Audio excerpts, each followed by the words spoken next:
Welcome to Legal 123s with ByrdAdatto. Legal issues simplified through real client stories and real-world experiences.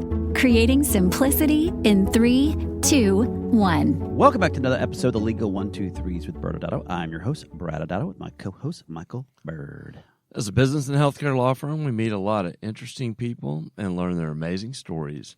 This season's theme is unintended consequences. We sometimes find ourselves in a situation that can be traced back to a seemingly inconsequential or unrelated decision. Michael, once again this season, we welcome back our series regular and partner, Jay Reyero. All right. Hey, guys. Glad to be back. Seems like I was just here yesterday. But before we get into our story, I have to run something by you. Yes, Jay, I think Brad is hiding something with his goatee. Some would say not enough. Dang. No. It hurts because it's true. So Katie and I, we're discussing this before the three of us went to Vegas for the Med Spa show earlier this year. And so I wanted to get your guys' opinion. How much do you look at the menu at a restaurant before you're scheduled to go there? For me, I'll just jump in first, Michael. It's pretty rare because I pretty much, as you know, will eat anything. However, if I'm traveling with my kids and AKA Michael, I always make sure there's something on the menu that they will eat before selecting the restaurant. We have such a healthy relationship. Yes. Yeah, I too. When I remember, I don't always remember, but I may pull it up online to make sure there's, a viable non-mayo option. And I kind of pre-think of a few things that I might order. Jay, what about you? All right, so this is why Katie was giving me such a hard time, because the moment that I know we're going to a restaurant, I'll pull up the menu, and I'm not just checking it out to see if there's non-mayo options. I'm actually thinking, what am I going to get? And I'll pre-select what I'm going to get ahead of time. Okay, well, as the resident hobbit of this podcast, who always just needs food, I really like your expedited process of knowing what you want to get when you get there. So I'm a fan of that part of it. Yeah, I mean, there is a part of me that can appreciate this intentionality. But I have to ask, what's the strategy behind this? Okay, well, first, let's all be clear. We're talking about a business meal because, when I'm with the kids, we are going to the same Tex-Mex restaurant. We're going to the same burger joint, going to Jason's Deli. I've got those things memorized. Backwards and forwards. I completely understand that. Our family has a little regular run of restaurants that we hit in Dallas, and I do, I guess, sometimes have those memorized, but every once in a while they'll throw something new in the menu, keeping it real. Yeah, and for Jay, of course, by memorize, you've identified all the healthy choices at those kid places. Exactly. Yes, the non-chicken tenders and mac and cheese. Yeah. No, but with the business meal, so the strategy behind it on that one is I want to select what I'm going to get ahead of time so I can focus on the conversation at the table, because I don't want to find myself hunkered down studying the menu, with my flashlight out because it's super dark in there trying to find that grilled octopus, and then the waiter comes up and is like, "Are you ready to order?" And I have to make that snap decision of, I don't know, I'll just take this. So it's a lot more relaxing knowing ahead of time, and plus, I get to get excited about that grilled octopus. There you go. Well, and Michael, this is again another reason why we always say Jay is the smartest man at ByrdAdatto. And you're right, Jay. There always is that weird, awkward moment where you're having a conversation and the waiter shows up and says, "Hey, are y'all ready to order?" And no one's really looked at it, so it kind of kills the mood. So, a good way to kind of think ahead. It actually reminds me of my tendency to figure out the night before what I'm going to wear the next day. I don't want to have to make that decision first thing in the morning. So, I've got it all figured out, and I'm just executing in the morning. So you actually picked that outfit ahead of time? Yes, Brad, I did. I was really tired.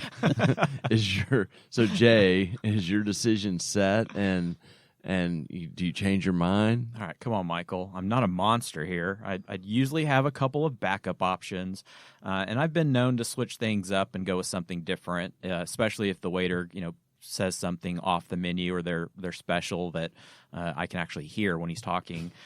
So I can be flexible. This is starting to sound like a grumpy old man episode. Get off my lawn. Yes. Well, I like you're flexible, Jay. But you still have a backup plan, so that's smart.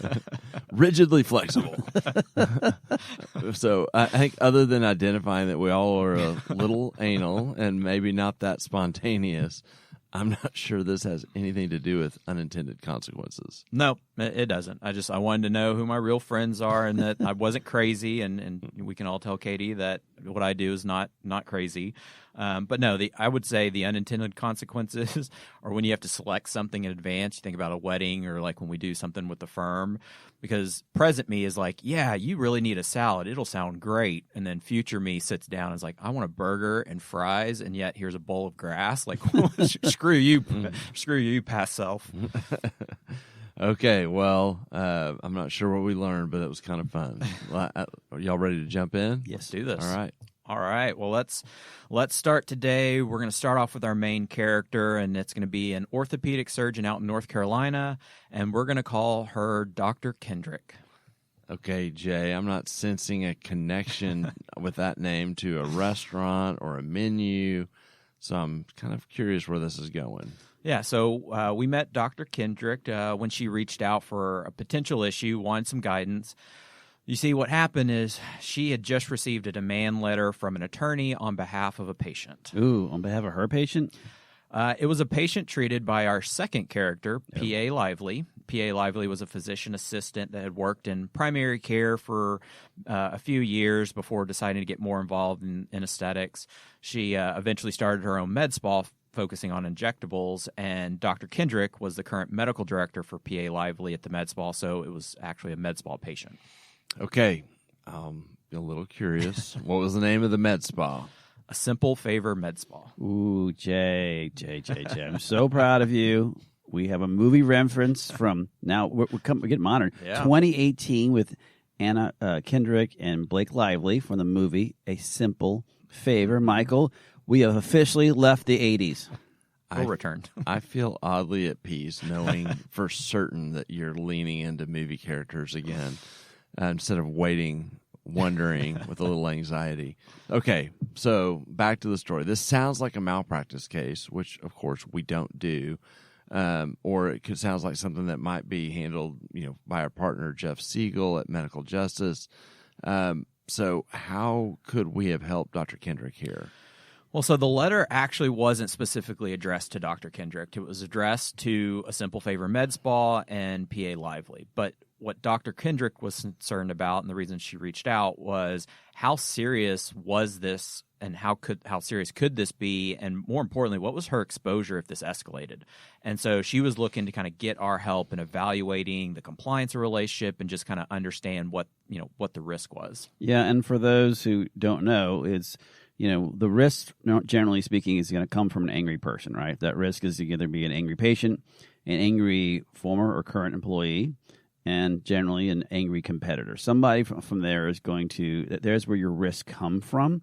And in this case, I guess we need to learn more, right, Michael? Yes, yeah. So talk about, how did you go about this conversation? Yeah, so this was the first time that we had worked with her, so we had to start by unpacking exactly what the relationship was, figuring out what they had in place, kind of how they had conducted themselves, just in general, but also with respect to this patient. This would allow us to then identify the red flags or potential compliance issues and then begin to assess what the risk was and take steps to mitigate that risk. One of the things about situations like these is that they can easily open up Pandora's box out, and Brad, I know you talk a lot about Pandora's box. Yeah, and it's one of those things, best way to describe it is once the investigation starts, if there is one, so you have an angry patient, it can lead to all these different situations. So situation number one is the angry patient starts posting something, or situation number two, they actually, reach out to the boards. Situation three, they might file a lawsuit, and you just don't know. And the worst part is, especially what we see typically, is when an investigation does start, even though maybe you did nothing wrong with this particular patient, it may expose you to other issues that you weren't even thinking about that may have happened. Yeah, and I mean, with this Pandora's box issue, it's important to realize with stuff like this, with compliance, that your strategy is playing chess, not checkers. Checkers is, I'm going to respond to this letter and deal in a linear way with what's in front of me in this letter. And the chess is, okay, well, let's look deeper and see how this could play out 3 steps down the line. And if you're able to identify either immediate compliance issues that deal directly with the complaint, or oftentimes just things that are there that could get exposed with the whole Pandora's box concept, it really plays a role in how you develop the strategy to deal with the situation. So, Jay, what was a Simple Favors story? Jay, let me take this for you. You see, it's a mystery that follows a small-town vulgar who tries to solve the disappearance of her best... Brad, we're not going into the movie highlights. Oh. Yeah. That's what your question is about. I want to know about PA Lively and a Simple Favor med spa. Oh, sorry, my bad. Man, you can't take them anywhere. Yeah, you should take this one. I don't really know. I knew what you meant. I knew what you meant, Michael. So PA Lively started a Simple Favor med spa as a small solo med spa, so it was just her. And her initial medical director was a plastic surgeon that she had worked with for a couple of years, and they had decided to part ways. And so PA Lively approached Dr. Kendrick about becoming her new medical director. So I don't know if you said it. I was trying to listen. I really was. But how did they know each other? They were actually friends. They had been friends for a long time, never worked together professionally, though. And PA Lively had tried to find a new medical director through a variety of different avenues and services and talking with people, but nothing was working out, couldn't really find the right match. And it was getting up to the time that the plastic surgeon needed to bolt. And so that's why she eventually turned to Dr. Kendrick and asked for, wait for it, a favor.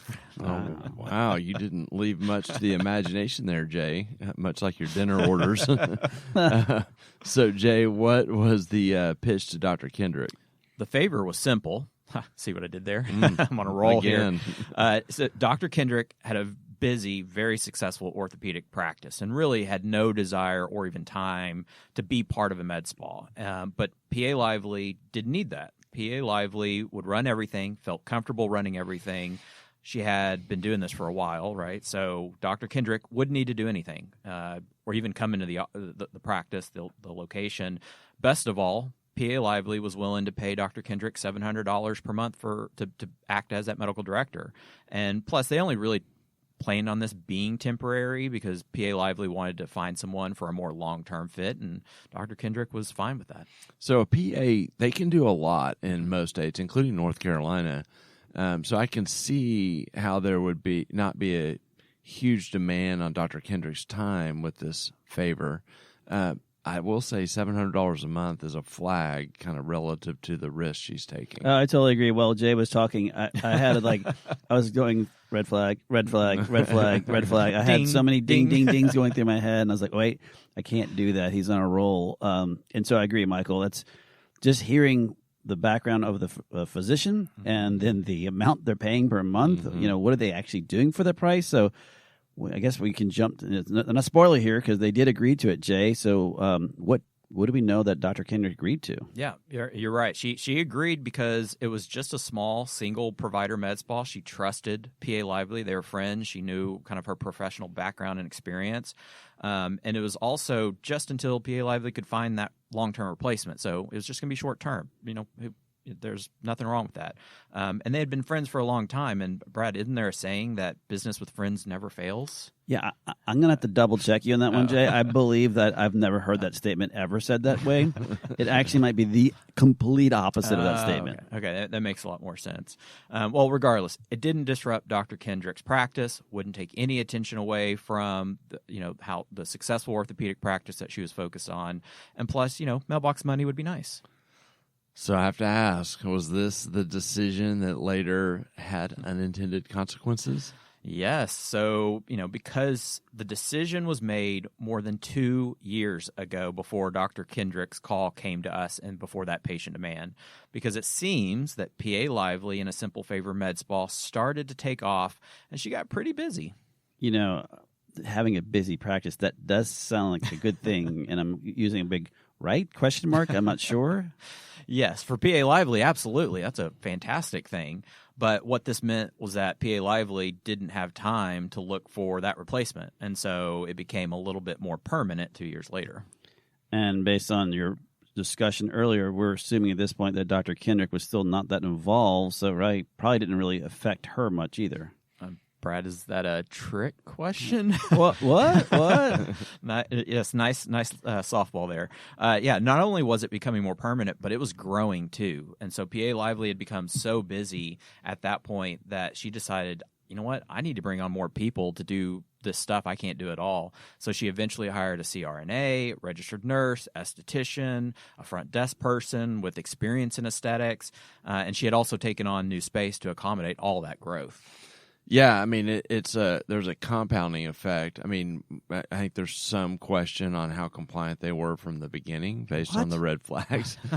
But you start talking about you're just temporarily doing this. So the reality is we have to agree that the risk was probably on the low end, just a PA there, really big scope of practice. But things didn't fit. But if it was a short-term thing, maybe they could be okay with that risk.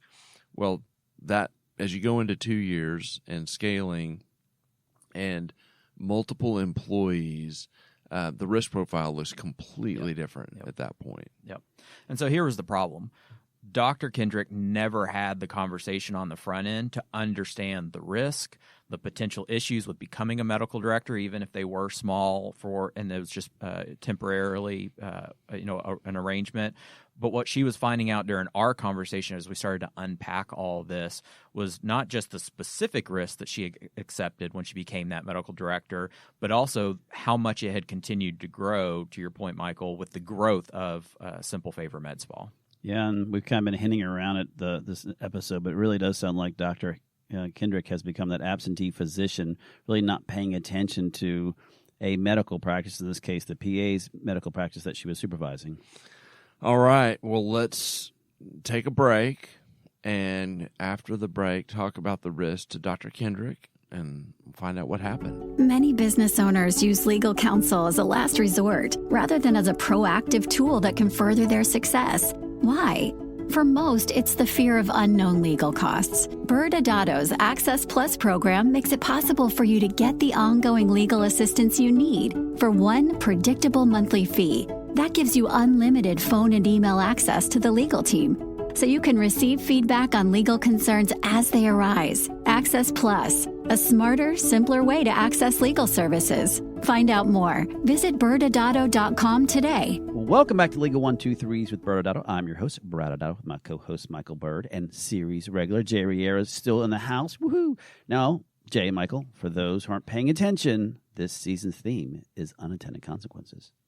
Yeah, and so just the quick recap, our client, Dr. Kendrick, orthopedic surgeon, did a favor for a longtime friend, a simple favor, for PA Lively, and she was stepping in the short term to be a medical director in North Carolina, and we identified some compliance issues or concerns, but what really kind of happened after that is that a Simple Favor Med Spa did really well at it, grew in volume and numbers of employees.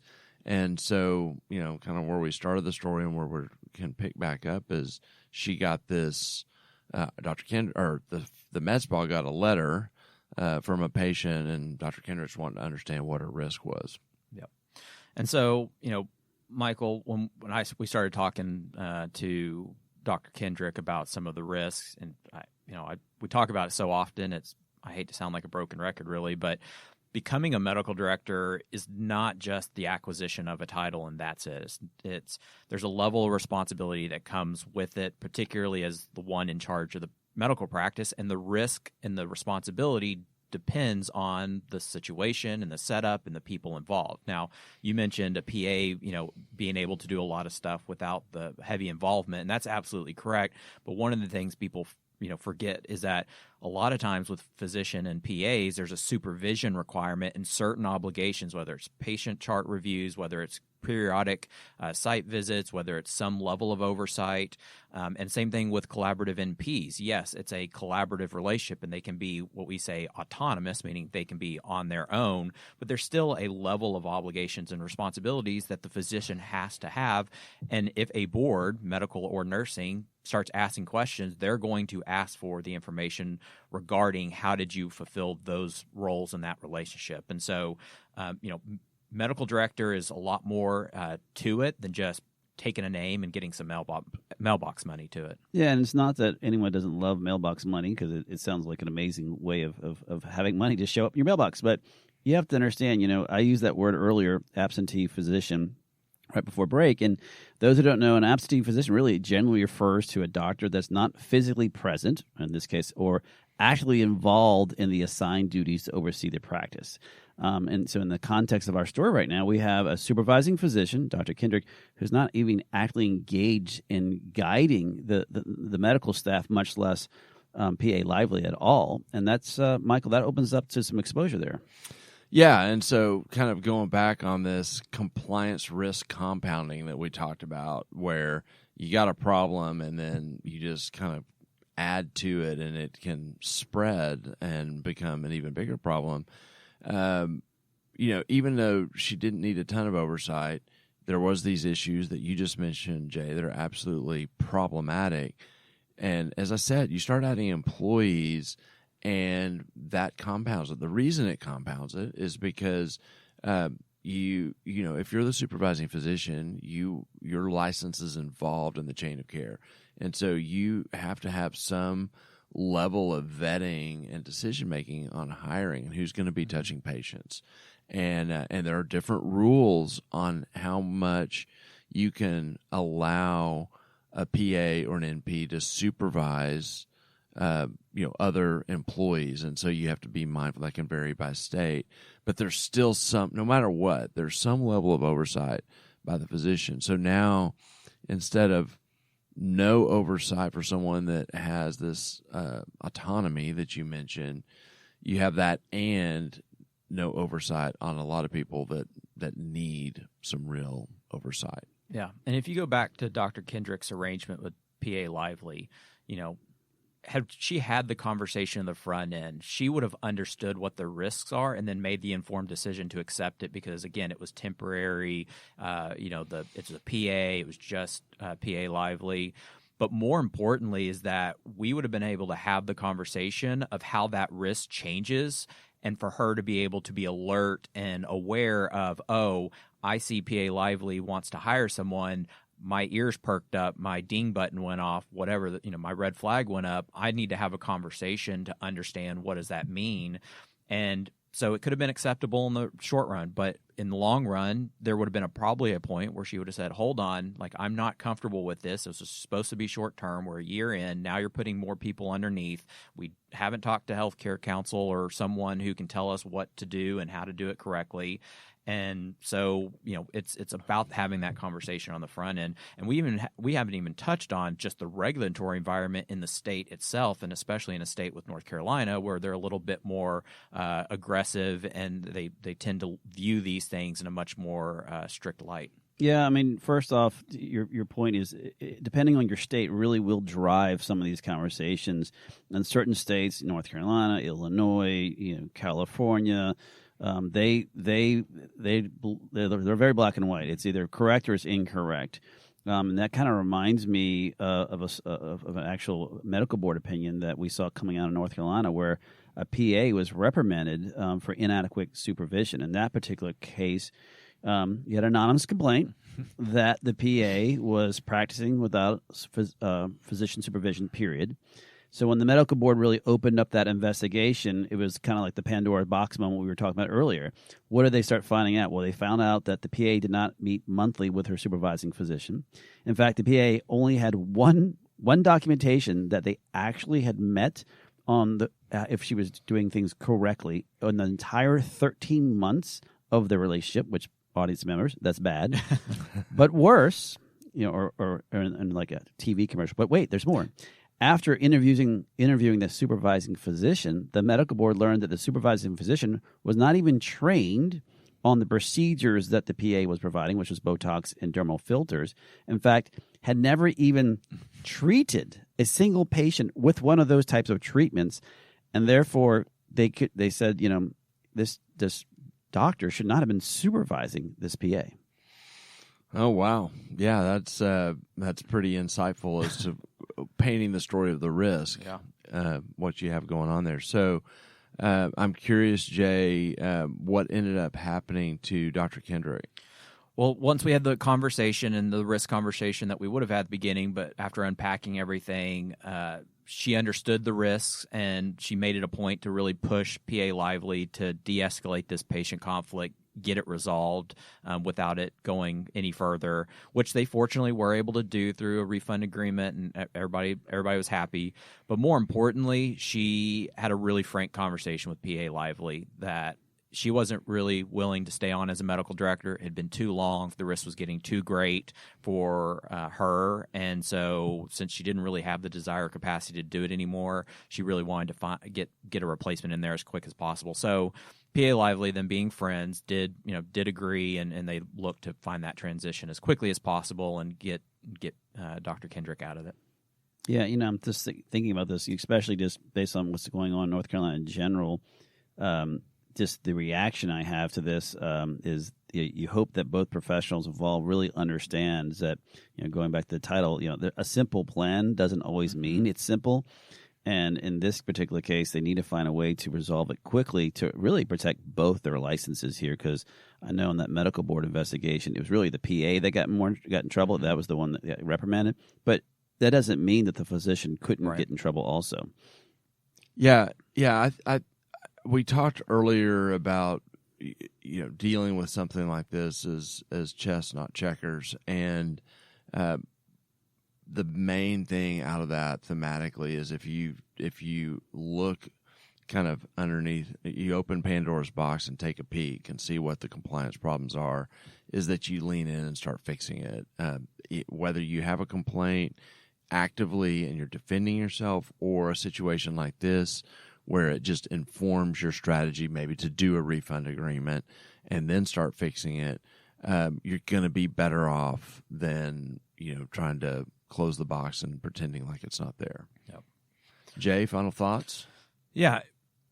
In healthcare, there are always risks to every situation. It's really important to understand what that risk is and just make an informed decision for it. But also, more importantly, as we saw in the story, to understand how changes in facts and circumstances can alter that risk, so that at the end of the day, you're well informed as to what level of risk you're accepting and what level of risk you're playing under. And so, had Dr. Kendrick done the beginning, she probably would have been more equipped to get out of the arrangement much earlier than she did. Hey, Michael, can I ask you a quick question before I give my final thoughts? Is Connect 4 any way involved in compliance too? We've got chess and checkers. Is Connect 4 a different type of compliance? Well, Brad, for you, it probably is. Okay. I was thinking if I got Connect 4, I'm good. Yes. Yeah. No, you probably would be okay. Okay, good. Yeah. How many do you have to get in a row to win that, Brad? 7. We can jump back to, we noted this earlier, North Carolina has made it very clear. For Brad, it's go fish. Yeah. Right. Yeah, I won. Go fish. We're playing checkers. Again, back to the story here. North Carolina has been very clear as to what they expect from your supervising relationship between that physician and the PA. And in some cases, obviously, nurse practitioner. So we're talking about PAs, but they can go both ways. And what we see in all states is there needs to be some the relationship needs to be based on skills and supervision that both the supervisee and the supervisor understand. And it's really difficult if you can claim that you're being properly supervised or have a good relationship when the physician rarely meets with you, never seen you in action. And more importantly, the the supervisor doesn't even know how to do the treatment. We know that in some states that's when we talk about red flags, there's no way for it to be acceptable to those states that you know what you're doing if you can't supervise someone that you don't know how to do it. Yeah. But Michael, I think we're almost out of time. So what is your final thoughts? Yeah, I mean, for anyone thinking about being a medical director, take a page out of Jay. I mean, he's engaged. He looks in the menu. True. He doesn't just walk in and find out what's going on. And so, you want to be engaged. You want to open that menu and know what services are being offered at the med spa, who the people are that are providing them, and be connected to the overall process. Well, nice wrap up there, gentlemen. Jay, thanks for being here again. Well, next Wednesday, we will continue down this journey of unintended consequences when we bring on Dr. Patel, who will be joining us. Thanks again for joining us today. And remember, if you like this episode, please subscribe, make sure to give us a 5-star rating, and share with your friends. You can also sign up for the ByrdAdatto newsletter by going to our website at ByrdAdatto.com. ByrdAdatto is providing this podcast as a public service. This podcast is for educational purposes only. This podcast does not constitute legal advice, nor does it establish an attorney-client relationship. Reference to any specific product or entity does not constitute an endorsement or recommendation by ByrdAdatto. The views expressed by guests are their own, and their appearance on the program does not imply an endorsement of them or any entity they represent. Please consult with an attorney on your legal issues.